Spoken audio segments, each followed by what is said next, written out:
ನಮಸ್ಕಾರ ಅಭ್ಯರ್ಥಿಗಳೇ, ನಮ್ಮ ಚಾನಲ್ಗೆ ಸ್ವಾಗತ. ಅಭ್ಯರ್ಥಿಗಳೇ, ಈಗಾಗಲೇ ನಿಮ್ಮ BEd ಅಪ್ಲಿಕೇಶನ್ ಅರ್ಜಿಗಳು ಆರಂಭವಾಗಿವೆ. ಅದರ ಜೊತೆಗೇ ಡಾಕ್ಯುಮೆಂಟ್ ವೆರಿಫಿಕೇಷನ್ ಕೂಡ ಆರಂಭವಾಗಿದೆ. ನೀವು ಅರ್ಜಿ ಸಲ್ಲಿಸಿ 7 ದಿನಗಳ ಒಳಗಾಗಿ ನೀವು ಎಲ್ಲಿ ನೋಡಲ್ ಸೆಂಟರ್ಗಳನ್ನು ಆಯ್ಕೆ ಮಾಡ್ಕೊಂಡಿರ್ತೀರಿ ಆ ಒಂದು ನೋಡಲ್ ಸೆಂಟರ್ಗೆ ಹೋಗಿ ಎಲ್ಲ ದಾಖಲಾತಿಗಳನ್ನು ಪರಿಶೀಲನೆ ಮಾಡ್ಕೊಂಡು ಬರಬೇಕು. ಇನ್ ಕೇಸ್ ಆಫ್ ನೀವು ಅಪ್ಲಿಕೇಶನ್ ಹಾಕಿ ಸುಮ್ಮನೆ ಉಳ್ಕೊಂಡ್ಬಿಟ್ರೆ 7 ದಿನಗಳ ಒಳಗಾಗಿ ನೀವು ಡಾಕ್ಯುಮೆಂಟ್ ವೆರಿಫಿಕೇಷನ್ ಮಾಡಲಿಲ್ಲ ಅಂತಂದರೆ ಅರ್ಜಿಯು ರಿಜೆಕ್ಟ್ ಆಗುವಂಥ ಚಾನ್ಸಸ್ ಇರುತ್ತೆ ಮತ್ತು ಅದನ್ನು ಕನ್ಸಿಡರ್ ಕೂಡ ಮಾಡಲಿಕ್ಕೆ ಆಗೋದಿಲ್ಲ. ಹೀಗಾಗಿ 7 ದಿನಗಳ ಒಳಗಾಗಿ ಡಾಕ್ಯುಮೆಂಟ್ ವೆರಿಫಿಕೇಷನನ್ನು ನೀವು ಮಾಡಿಸ್ಬೇಕಾಗತ್ತೆ. ಈ ವಿಡಿಯೋದಲ್ಲಿ ನಾನು ನೀವು ಹಾಕಿರುವಂಥ ಕಾಮೆಂಟ್ಗಳು ಏನು ನಿನ್ನೆ ಕೂಡ ನಾನು ಯಾವುದೇ ಥರಂಥ ವಿಡಿಯೋ ಮಾಡೋಕ್ಕೆ ಹೋಗಲಿಲ್ಲ ಬಿಜಿ ಇರೋದರಿಂದ, ಇವಾಗ ನಾನು ನಿಮ್ಮ ಕಾಮೆಂಟ್ಗಳನ್ನು ಓದಿ ಅದಕ್ಕೆ ಉತ್ತರವನ್ನು ಕೊಡುವಂಥ ಕೆಲಸವನ್ನು ಮಾಡಲಾಗುತ್ತೆ. ಅಭ್ಯರ್ಥಿಗಳೇ, ನೀವು ನಮ್ಮ ಚಾನಲನ್ನು ನೋಡ್ತಾ ಇದ್ದೀರಿ, ಆದರೆ ಚಾನಲ್ ಸಬ್ಸ್ಕ್ರೈಬ್ ಮಾಡ್ಕೊತಾ ಇಲ್ಲ. ಚಿಕ್ಕ ಚಾನಲ್ ಇದೆ ನಮ್ಮದು, ಸಬ್ಸ್ಕ್ರೈಬ್ ಮಾಡಿಕೊಂಡು ಸಪೋರ್ಟ್ ಮಾಡೋದನ್ನು ಕೂಡ ಮರಿಬೇಡಿ. ಒಂದು ಅಭ್ಯರ್ಥಿ ಕಾಮೆಂಟು, ಅನ್ನ ಅಡ್ರೆಸ್ಸಲ್ಲಿ ತಾಲೂಕು ನೇಮ್ ತಪ್ಪಾಗಿದೆ, ಏನು ಮಾಡಬೇಕು ಅಂತ. ಸೊ ನೋಡಿ, ಇದು ತಾಲೂಕು ನೇಮ್ ತಪ್ಪಾಗಿದ್ರೆ ಏನು ತೊಂದರೆ ಇಲ್ಲ. ಯಾಕೆ ಗೊತ್ತಾ, ಇಲ್ಲಿ ನಿಮ್ಮದು ಅಡ್ರೆಸ್ಸಿಗೆ ಏನು ಕಳಿಸೋದಿಲ್ಲ ಅವರು, ನಿಮ್ಮ ಲೆಟ್ರ್ ಗಿಟ್ರ್ ಏನು ಕಳ್ಸೋಕೆ ಹೋಗೋದಿಲ್ಲ. ಇನ್ ಕೇಸ್ ಆಫ್ ಸಣ್ಣ ಪುಟ್ಟ ಇದು ಸಣ್ಣ ಇರೋದು ಈ ಥರ ತಪ್ಪಾಗಿದ್ದರೂ ಕೂಡ ನೀವು ಕರೆಕ್ಷನ್ ಹೋದಾಗ, ಅಂದರೆ ಡಾಕ್ಯುಮೆಂಟ್ ವೆರಿಫಿಕೇಷನ್ ಮಾಡ್ಸೋಕ್ಕೆ ಹೋದಾಗ ಈ ಮಾತನ್ನು ಹೇಳಿ ಕರೆಕ್ಷನ್ ಮಾಡಿಸ್ಬೋದು. ಸರ್, ನಾನು ಹಾಕಿ 7 ದಿನ ಆಗಿದೆ ಆದರೆ ವೆರಿಫಿಕೇಷನಿಗೆ ಹೋಗಿಲ್ಲ, ಈಗ ಏನು ಮಾಡಬೇಕು ಸರ್? ನೋಡಿ, 7 ದಿನ ಆಗಿದೆ ಅಂತಂದಮೇಲೆ ಏನು ತೊಂದರೆ ಇಲ್ಲ, ಇವತ್ತೇ ಹೋಗಿ ಅಥವಾ ನಾಳೆಗೆ ಹೋಗಿ ಡಾಕ್ಯುಮೆಂಟ್ ವೆರಿಫಿಕೇಷನ್ ಮಾಡಿಸ್ಕೊಳ್ರಿ, ತೊಂದರೆ ಆಗೋದಿಲ್ಲ. ರಿಕ್ವೆಸ್ಟ್ ಮಾಡ್ಕೊಳ್ರಿ, ಸಣ್ಣ ಪ್ರಾಬ್ಲಮ್ ಆಗಿತ್ತು, ಹೀಗೆ ಬರಲಿಕ್ಕೆ ಆಗಿಲ್ಲ ಅಂತಂದರೆ ಅವರು ಏನು ನಿಮಗೆ ತೊಂದರೆ ಮಾಡೋಕ್ಕೆ ಹೋಗೋದಿಲ್ಲ. 7 ದಿನ ಆಗಿದೆ, ಇವಾಗ 7 ದಿನ ಒಳಗೆ ಅಂತ ಅವ್ರು ಹೇಳಿದರು. ಬಟ್ ಸಣ್ಣ ಪುಟ್ಟ ತಪ್ಪುಗಳು ಆಗ್ತಾನೆ ಇರ್ತವೆ, 1 ದಿನ 2 ದಿನ ಅಥವಾ ಸಂಡೇನೋ ಏನೋ ಬಂದಿತ್ತು ಅಂತ ಅಂದ್ಕೊಳ್ಳೋಣ. ಹೀಗಾಗಿ ನೀವು ಇವತ್ತು ಅಥವಾ ನಾಳೆ ವೆರಿಫಿಕೇಷನ್ಗೆ ಹೋದರೆ ತುಂಬ ಒಳ್ಳೆಯದು. ಮತ್ತು ಮಾನವೀಯತೆ ದೃಷ್ಟಿಯಿಂದ ಏನವ್ರೇನು ಇದನ್ನು ಮಾಡೋಕ್ಕೆ ಹೋಗೋದಿಲ್ಲ, ವೆರಿಫಿಕೇಷನ್ ಮಾಡಿಕೊಡ್ತಾರೆ. ಸರ್, ಡಿಗ್ರಿ ಸರ್ಟಿಫಿಕೇಟ್ ಬಂದಿಲ್ಲ, ಪ್ರವೀಣ್ ಸರ್ಟಿಫಿಕೇಟ್ ಕೊಡ್ತಿಲ್ಲ, ಎಲ್ಲ ಲೆಕ್ಚರ್ ಸರ್ವೆಗೆ ಹೋಗಿದ್ದಾರೆ, ಪ್ಲೀಸ್ ರಿಪ್ಲೈ. ನೋಡಿ, ನಿಮ್ಮದು ಡಿಗ್ರಿ ಸರ್ಟಿಫಿಕೇಟ್ ಬಂದಿಲ್ಲ ಅಂತೀರಾ, ಪ್ರವಿಷನಲ್ಲೂ ಕೂಡ ಇಲ್ಲ ಅಂತ ಹೇಳ್ತೀರಾ. ಸೊ ಇದಕ್ಕೇನು ಮಾಡಬೇಕು, ಸೊಲ್ಯೂಷನ್ ನೀವೇ ಹೇಳಬೇಕು ಈಗ. ಯಾಕಂದರೆ ಈಗ ನೋಡಿ, ಇನ್ನೂ ನಿಮಗೆ ಟೈಮ್ ಇದೆ.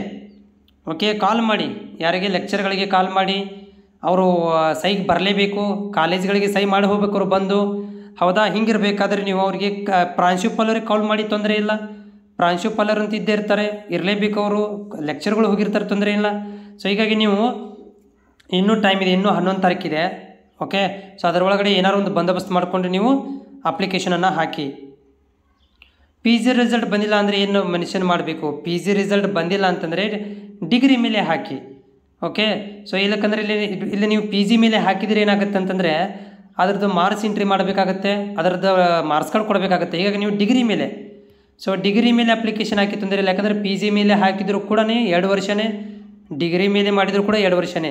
ಸೊ ಹೀಗಾಗಿ ನೀವು ಡಿಗ್ರಿ ಮೇಲೆ ಅಪ್ಲಿಕೇಶನ್ ಹಾಕಿ, ಯಾಕಂದರೆ ನಿಮ್ಮದು ಇನ್ನೂ PG ಕಂಪ್ಲೀಟ್ ಆಗಿಲ್ಲ. ಸರ್, ಡಾಕ್ಯುಮೆಂಟ್ಸ್ ತಪ್ಪಾಗಿದ್ದರೆ ತಿದ್ದುಪಡಿ ಮಾಡೋ ಅವಕಾಶ ತಿಳಿಸಿ. ನೋಡಿ, ಡಾಕ್ಯುಮೆಂಟ್ ತಪ್ಪಾಗಿದ್ದರೆ ತಿದ್ದುಪಡಿ ಮಾಡ್ಕೊಳ್ಳೋಕ್ಕೆ ಬರೋದಿಲ್ಲ. ಆದರೆ ನೀವು ಡಾಕ್ಯುಮೆಂಟ್ ವೆರಿಫಿಕೇಷನ್ಗೆ ಹೋದಾಗ ಅಲ್ಲಿ ಹೇಳಬೇಕಾಗತ್ತೆ.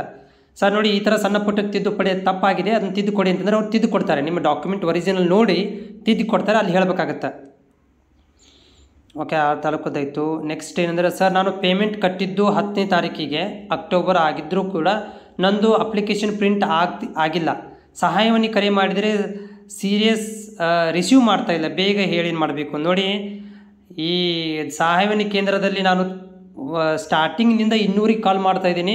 ಅದು ಮೇ ಬಿ ಅನಿಸುತ್ತೆ ನಾಮಕಾಸ್ತಿ ಇಟ್ಟಿದ್ದಾರೆ ಅಂತೇಳಿ. ಬಟ್ ನೀವು 10ನೇ ತಾರೀಕಿಗೆ ತನಕ ನೀವು ಪೇಮೆಂಟ್ ಕ್ಲಿಯರ್ ಆಗಿಲ್ಲ ಅಂತಂದರೆ ಇನ್ನೊಂದು 2 ಡೇಸ್ ನೋಡಿ ಆಗುತ್ತೆ. ಯಾಕಂತಂದರೆ ಸೆಕೆಂಡ್ ಸ್ಯಾಟರ್ಡೇ ಮತ್ತು ಸಂಡೇ 2 ದಿನ ರಜೆ ಇತ್ತು, ಇವೆರಡು ಬಿಟ್ಟುಬಿಡಿ.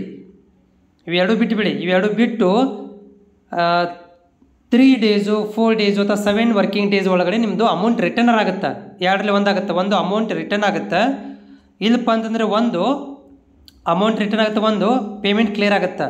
ಸೊ ಹೀಗಾಗಿ ನೀವು 2 ದಿನ ಬಿಟ್ಬಿಡಿ, ಯಾವುದು ಸೆಕೆಂಡ್ ಸ್ಯಾಟರ್ಡೇ ಮತ್ತು ಸಂಡೇ ಬಿಟ್ಬಿಡಿ. ಸೋಮವಾರ, ಮಂಗಳವಾರ ಮತ್ತು ನಾಳಿನ ದಿನ ನೋಡಿ. ಓಕೆ, ಇನ್ ಕೇಸ್ ಆಫ್ದು ಪೇಮೆಂಟ್ ಕ್ಲಿಯರ್ ಆಗಲಿಲ್ಲಪ್ಪ ಅಂದರೆ ಅಮೌಂಟ್ ರಿಟರ್ನ್ ಆಗಿರುತ್ತೆ ನಿಮಗೆ. ಅಮೌಂಟ್ ರಿಟರ್ನೂ ಆಗಿಲ್ಲ ಅಂತಂದರೆ ನೀವೇನು ಮಾಡಬೇಕಪ್ಪ ಅಂತಂದರೆ 7 ದಿನಗಳ ಒಳಗಾಗಿ ಏನಪ್ಪ ಅಂದರೆ ನಿಮ್ಗೆ ಅಮೌಂಟ್ ರಿಟರ್ನೂ ಆಗಲಿಲ್ಲ, ಪೇಮೆಂಟ್ ಕ್ಲಿಯರೂ ಆಗಲಿಲ್ಲ ಅಂದರೆ ಇನ್ನೊಂದು ಸಲ ನೀವು ಮಾಡಬೇಕಾಗತ್ತೆ. ಯಾಕಂದರೆ ಇವರು ಇಲ್ಲಿ ನೋಡಿ, ಸಹಾಯವಾಣಿಯವರು ರಿಪ್ಲೈ ಮಾಡ್ತಾ ಇಲ್ಲ ಅಂದಮೇಲೆ ಇನ್ನೊಂದು ಸಲ ಪೇಮೆಂಟ್ ಮಾಡಬೇಕಾಗತ್ತೆ. ಬಟ್ ಆ್ಯಕ್ಚುಲಿ ಹಂಗೆ ಮಾಡಬಾರ್ದು. ಬಟ್ ಏನು ಈಗ ನೋಡಿ, ಯಾರು ರೆಸ್ಪಾನ್ಸ್ ತೊಗೊಂಡಿಲ್ಲ ಅಂದಮೇಲೆ ನಮ್ಮ ದುಡ್ಡು ಹೋದಂಗೆ ಅದು. ಬಟ್ ಮಾಡೋಕ್ಕೆ ಹೋಗ್ಬಿಡ್ರಿ, ಸದ್ಯಕ್ಕೆ ವೇಟ್ ಮಾಡಿ, ಇನ್ನೂ ಸ್ವಲ್ಪ 2-3 ದಿನ ವೇಟ್ ಮಾಡಿ, ಕ್ಲಿಯರ್ ಆಗುತ್ತೆ. Hello sir, last year B.Ed application ಹಾಕಿದ್ದು ಲಾಗಿನ್ ಯೂಸರ್ ನೇಮ್ ಪಾಸ್ವರ್ಡ್ ಇದೇ ಇರುತ್ತದಾ? ಏನು ಈ ವರ್ಷ B.Ed ಹೊಸ ಅಪ್ಲಿಕೇಶನ್ ಹಾಕಲು ಲಾಗಿನ್ ಪಾಸ್ವರ್ಡ್ ಯೂಸರ್ ನೇಮ್ ಹೊಸ ರಿಜಿಸ್ಟರ್ ಮಾಡಬೇಕಾ? ನೋಡಿ, ನಾನು ಹೇಳೋದೇನೆಂದರೆ ಹೊಸ ರಿಜಿಸ್ಟರ್ ಮಾಡಿಬಿಡಿ. ಹೋದ ವರ್ಷದ ಯೂಸ್ ಮಾಡೋಕ್ಕೆ ಹೋಗಬೇಡ್ರಿ. ಹೊಸ ರಿಜಿಸ್ಟ್ರೇಷನ್ ಈ ವರ್ಷದ ಮಾಡಿ. 2025-26ನೇ ಸಾಲಿಂದು ಹೊಸ ಯೂಸರ್ ಐಡಿ ಪಾಸ್ವರ್ಡ್ ಮಾಡಿಕೊಂಡು ಲಾಗಿನ್ ಮಾಡಿ. ಬೇಕಾದ್ರೆ ಹೋದ ವರ್ಷದನ್ನೇ ಈ ವರ್ಷ ಕ್ರಿಯೇಟ್ ಮಾಡ್ಕೊಂಡು ತೊಂದರೆ ಇಲ್ಲ. ಆದರೆ ಹೊಸದು ಮಾಡಿ ನೀವೇನು ಮಾಡಬೇಕಂತಂದರೆ ಇದನ್ನು ಮಾಡ್ಕೊಳ್ರಿ. ಏನಂತಂದರೆ ID ಕ್ರಿಯೇಟ್ ಮಾಡಿಕೊಂಡು ಹೊಸದನ್ನು ಅಪ್ಲಿಕೇಶನ್ ಹಾಕಿ. ಬ್ರೋ, ನಾನು 8 ದಿನಾಂಕ ಬುಧವಾರ B.Ed ಅಪ್ಲಿಕೇಶನ್ ಹಾಕಿದೆ, ಬಟ್ ನಂದು ಯಾವುದರಲ್ಲೂ ಪೇಮೆಂಟ್ ಆಗಿರಲಿಲ್ಲ. ಸೋಮವಾರ 13ರಂದು ಬ್ಯಾಂಕ್ ಚಾನಲ್ ಮೂಲಕ ಪೇಮೆಂಟ್ ಮಾಡಿದೆ. ನನ್ನ ಡೌಟ್, ಅಪ್ಲಿಕೇಶನ್ ಪೇಮೆಂಟ್ ಆದಮೇಲೆ ಸಬ್ಮಿಟ್ ಆಗುತ್ತಾ? ಹೌದು, ನೀವು ಪೇಮೆಂಟ್ ಮಾಡಿದ ಮೇಲೆ ನಿಮಗೆ ಪ್ರಿಂಟ್ ಬರುತ್ತೆ. ಓಕೆ, ಪೇಮೆಂಟ್ ಮಾಡಿದ ಮೇಲೆ ಪ್ರಿಂಟ್ ಬರುತ್ತೆ, ಅದೇ ನಿಮಗೆ ಫೈನಲ್ ಬರುತ್ತೆ. ಹೀಗಾಗಿ ಪ್ರಿಂಟ್ ಬಂದಿದೆ ಅಂತ ಅರ್ಥ ಏನು?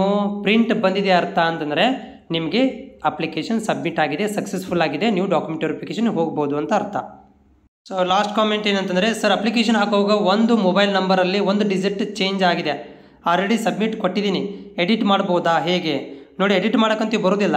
ನೀವು ಡಾಕ್ಯುಮೆಂಟ್ ವೆರಿಫಿಕೇಷನ್ಗೆ ಹೋದಾಗ ಅಲ್ಲಿ ಇರುವಂಥ ಅಧಿಕಾರಿಗಳಿಗೆ ಹೇಳಬೇಕಾಗತ್ತಾ, ಸರ್ ನೋಡಿ ಅಪ್ಲಿಕೇಶನ್ ಒಳಗಡೆ ಈ ಥರದ ತೊಂದರೆ ಆಗಿದೆ, ಸ್ವಲ್ಪ ಅದನ್ನು ಎಡಿಟ್ ಮಾಡಿದರೆ ಅವರು ನಿಮಗೆ ಎಡಿಟ್ ಮಾಡಿಕೊಡ್ತಾರೆ. ಓಕೆನಾ? ಅಲ್ಲಿ ಹೇಳಬೇಕು, ನೀವು ಡಾಕ್ಯುಮೆಂಟ್ ವೆರಿಫಿಕೇಷನ್ ಹೋದಾಗ ಹೇಳಿ ಅವ್ರು ಎಡಿಟ್ ಮಾಡಿಕೊಡ್ತಾರೆ.